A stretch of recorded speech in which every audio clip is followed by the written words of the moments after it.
Welcome back. You're listening to Get Real with Bob and Stacy. You're joining us for our Leaders and Legends segment. And our guest is Maura Thomas, speaker, trainer, author, and founder of RegainYourTime.com. Welcome to the show, Maura. Thanks very much for having me. Happy to be here.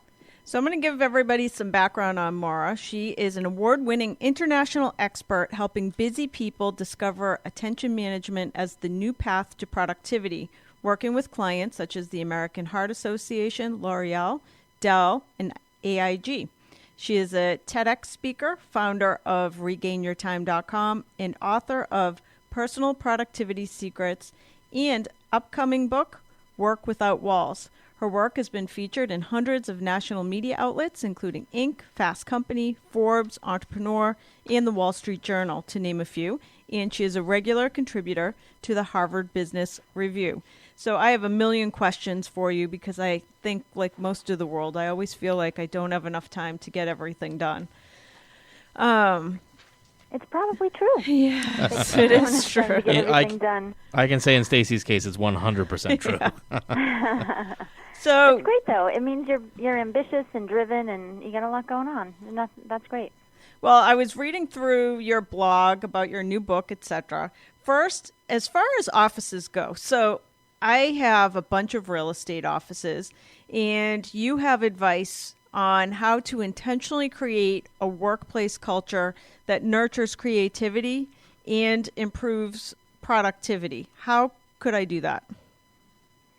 Yeah, so I teach individuals how to manage the details of their personal and professional lives, but what I found was that they went back to their office and they found it all but impossible to implement the best practices because the culture at their company was so chaotic and loud and driven by distraction that it was really difficult for them to implement what they learned. So my latest book is all about helping organizations create a culture where their employees can bring their best to their office every day. So one of the things that is true is that the only research that is not in dispute about open office floor plans is that they save real estate costs. That is true. They absolutely save real estate costs, and that's important, right? Companies need to keep costs down. But in terms of, whether it fosters innovation and creativity, the jury, I suppose technically the jury is still out, but the overwhelming amount of scientific and peer-reviewed research that I have read says that it's actually not a great environment. It doesn't mean if you have an open office floor plan in your offices, in your real estate offices, that you can't, that you're out of luck. You just need to also think about the fact that people need quiet time and an opportunity to focus in order to get quality work done, especially in the case of, detailed real estate contracts. It's really difficult to do something. Studies show that when we're splitting our attention, we're focusing on the real estate contract, and then a colleague calls us, and then we focus for a couple of more minutes, and then the phone rings, and then we focus for a couple more minutes, and then an email comes in that calls our attention. When we do it that way, it takes longer, and the quality is lower. So you're pretty much guaranteed to have mistakes, especially in high detailed work. So it's really important for busy offices to also have spaces where either quiet times when everybody agrees that the office is going to be quiet and people step outside to make a phone call and people speak in hushed tones. Maybe you pump in some overhead sound like some white noise or some nature sounds perhaps. And also have some spaces, conference rooms or unused offices where people can go close a door and work uninterrupted. This is so interesting because so in my office, I have 400 real estate agents, and in my own office, I share an office, so I don't have a private office. And I find I have a couple different thoughts. Number one, being with other people in my office, I feel like it forces me to be better. Number two, like I've done some what I consider productivity hacks for myself. I don't have like chairs where somebody can sit and hang out and just Chit-chat. shoot the breeze with me. And at one time I did, and I'm like, wow, people come up and just want to shoot the breeze, and I just don't have time. I got to stay on a schedule. So whether it's good or bad, I took those chairs out of my office. And then the other piece is I think desks are like so Fred Flintstones. Like I look at a desk and there's so much junk that you put in a desk and you never touch it again. And I think it's just not productive to even have assigned desks to people. So what are your thoughts, Maura? Well, I hear what you're saying, that people can use a desk to surround themselves with clutter, and Yes. definitely clutter is distracting. Mm-hmm. On the other hand, there are studies that show that there are a couple of good reasons to have assigned workspaces where people can feel like it's their own. Number one is that people like to have their own space, some privacy, some opportunity to, put some pictures and customize it a little bit. If they feel like they have some control over their workplace, then they tend to be happier. Nobody likes to feel like they have no control and that they're completely helpless. Right. And then another thing is that when you can set up a work environment with the things that you really need, right, like your charger for your devices, your pens, a pad of paper, just some things that you use regularly, then it takes less thought.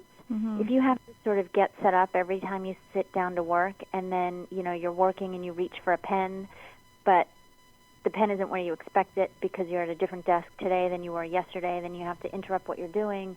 Wait, where's the pen again? Oh, Right. I put it over there. That sounds like me. That can be really distracting as well. So personally, I think I agree. Maybe you don't have a ton of space and a bunch of drawers, and maybe you stay on people to keep it to keep on top of it and keep it from getting cluttered. But I do think having some spaces that they can call their own are more advantageous. You talk a lot in your work about the difference between attention management versus time management. What are the differences between the two? Yeah. Time management to me is such an outdated idea.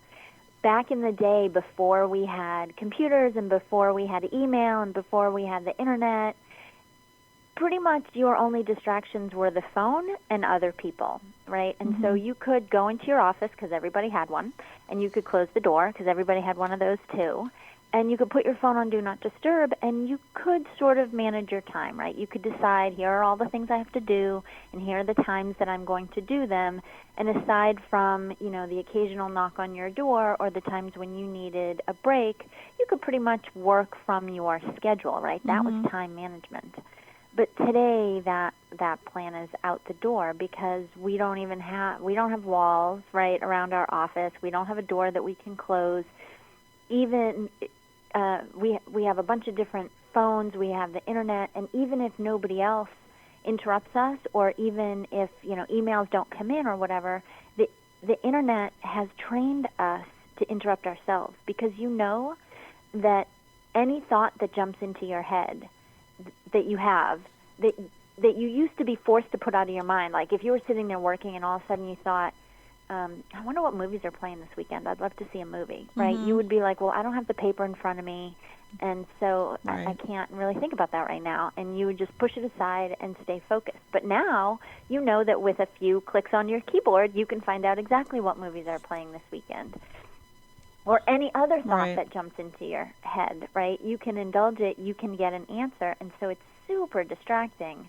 So not only do we have external distractions, but we have internal distractions. And so if you do that contract, for example, like I described, a couple of minutes at a time, switching your attention back and forth, it doesn't change the fact that the time will pass.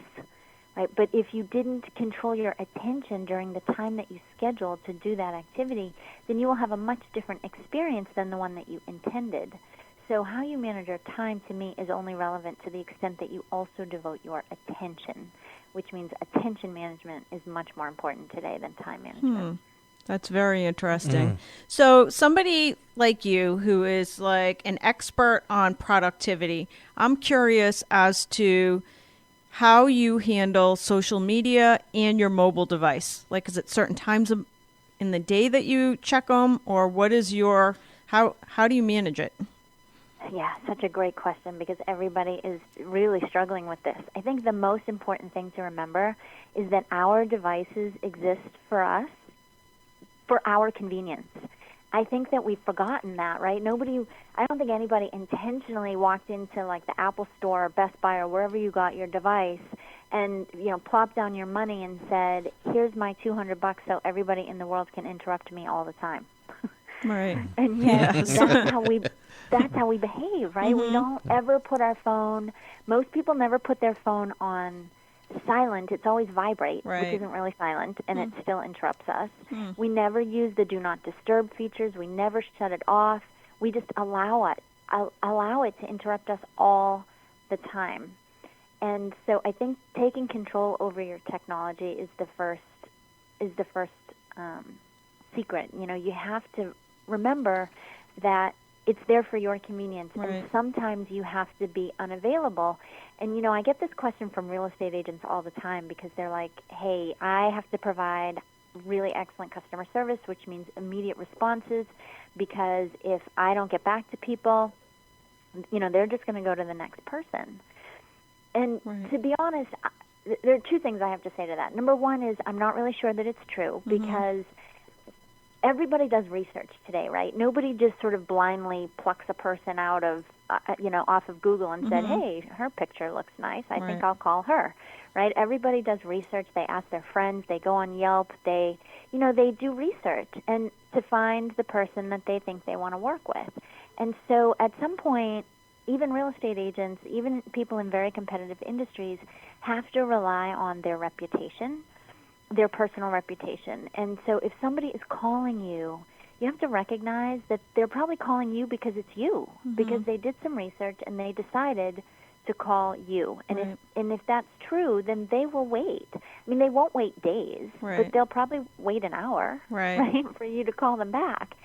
So that's the first thing. And the second thing is, if your customer were sitting right across the desk from you, not in your office because you took your chairs away, but if a customer were sitting right across from you, you wouldn't be checking your email and answering your phone because that's rude. And so if that's true, doesn't the work that you do for your customers when they are not in your presence, doesn't that work deserve the same amount of your respect and your attention?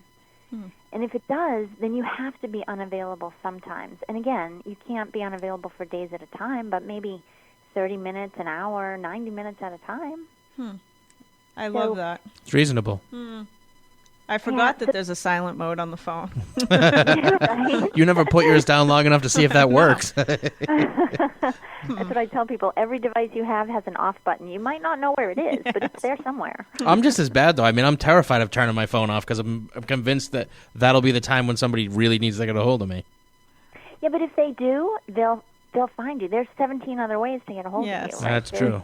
There's an office line. There's a coworker. There's an email. There's instant message. There's social. There's all kinds of other ways for somebody to get a hold of you. And again, it's not like you're going to do this for hours and hours on end. But 15 minutes here, 30 minutes there, maybe an hour. My real estate clients often ask me, how do I get my clients to stop calling me at 9 o'clock at night?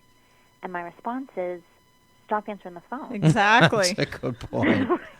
Yes. People do what works. So you have to train people how to interact with you in a way that works for you.